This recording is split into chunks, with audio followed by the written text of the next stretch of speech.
Prepare for dinner. Tayo ay magluluto ng gulay na samot-samot.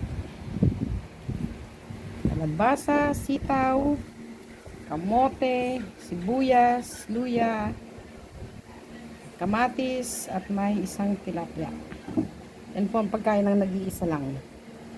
Wala akong kasama. Mahal sa amin ang malunggay, kaya sariling harvest, isang tali lang. I-prepare ko po muna. Ano ba ito? Style ulit. Ito pa tayo. Yan po ang aking hapunan. Simpleng buhay. Gulay ang ulam. Pampahaba ng buhay. Style ulit. Ito pa tayo. Yan po ang aking hapunan. Simpleng buhay. Gulay ang ulam. Pampahaba ng buhay.